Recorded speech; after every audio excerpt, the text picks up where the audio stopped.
Большой взрыв, момент слома контроля и начала войны за мировые транспортные коридоры, стал не просто аналитическим прогнозом, а констатацией факта окончательного обрушения старой системы международной безопасности. Сегодня мы наблюдаем, как ситуация вокруг Ормузского пролива стремительно перерастает из локального противостояния в глобальный перелом, где на кону стоит само право контролировать передвижение товаров и энергоресурсов в планетарном масштабе.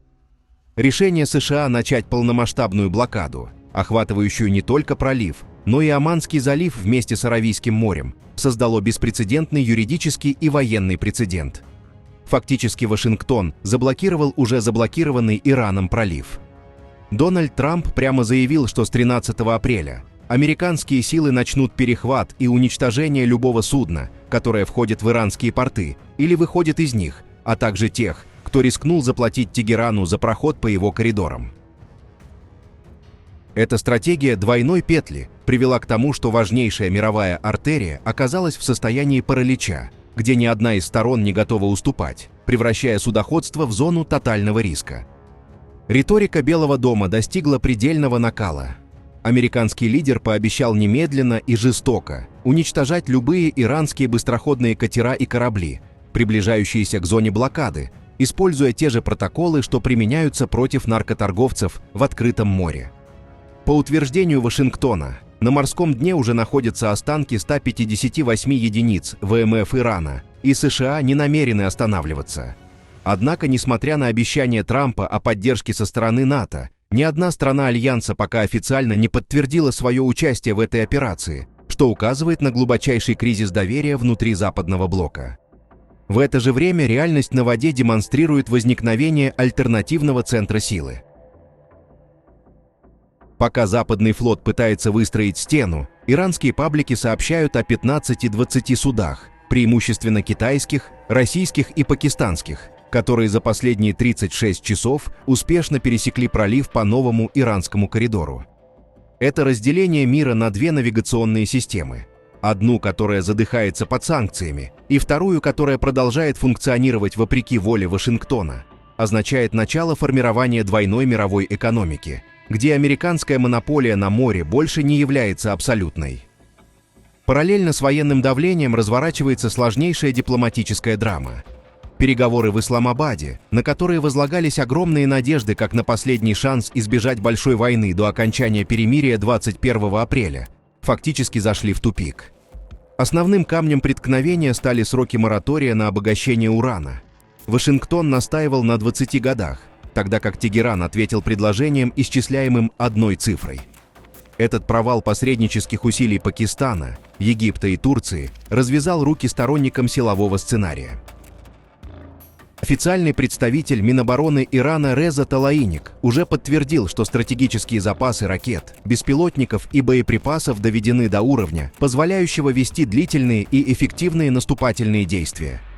Более того, из конфиденциальных источников поступает информация о планах Ирана провести полноценное испытание ядерного оружия уже этим летом, что в корне меняет правила игры и превращает текущую блокаду в прелюдию к глобальной катастрофе. В конфликт открыто вступает Китай, который более не намерен ограничиваться ролью пассивного наблюдателя. После того, как Израиль нанес удары по железнодорожным путям в Иране, являющимся частью китайской инфраструктуры и капитала, Пекин принял решение о начале масштабных поставок вооружений Тегерану.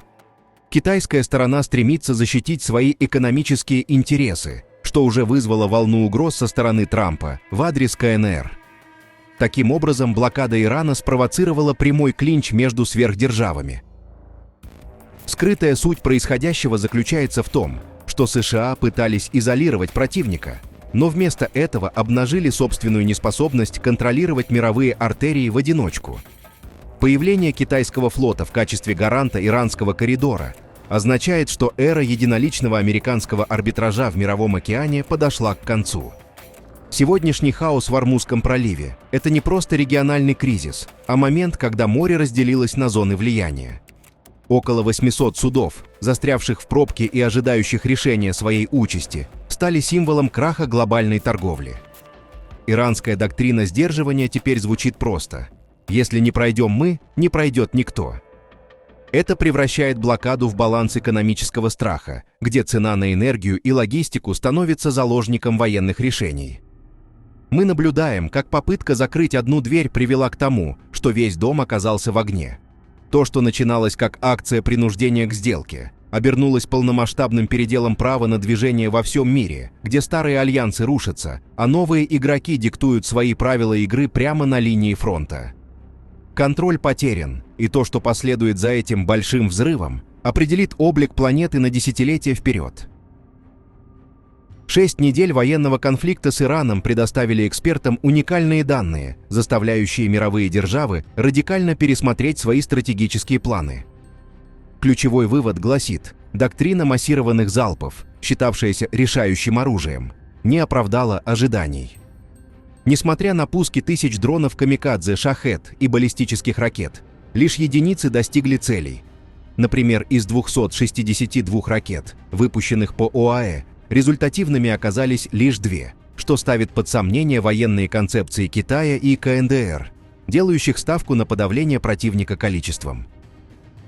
В противовес этому США и Израиль продемонстрировали беспрецедентную эффективность хирургических ударов. Ликвидация ключевых лидеров Ирана в первые же минуты конфликта стала редчайшим случаем масштабного обезглавливания руководства в истории войн. Параллельно с этим использование ИИ для обработки разведданных позволило решить считавшуюся невыполнимой задачу – уничтожение от 50 до 80% мобильных пусковых установок противника. Эти результаты напрямую влияют на геополитические амбиции Пекина. Ранее аналитики полагали, что Китай сможет нейтрализовать базы США в Азии ракетным дождем, однако успех ПВО в иранском конфликте доказывает, что американские объекты в Тихом океане способны выстоять и обеспечить контрудар авиации и флота.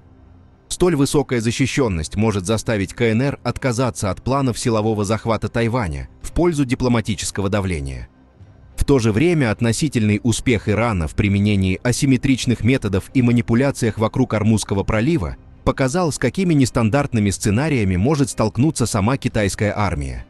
Единственным условно-позитивным уроком для Пекина стала очевидная необходимость форсированного развития когнитивных технологий и системного изучения цивилизационных методов воздействия для управления конфликтами будущего.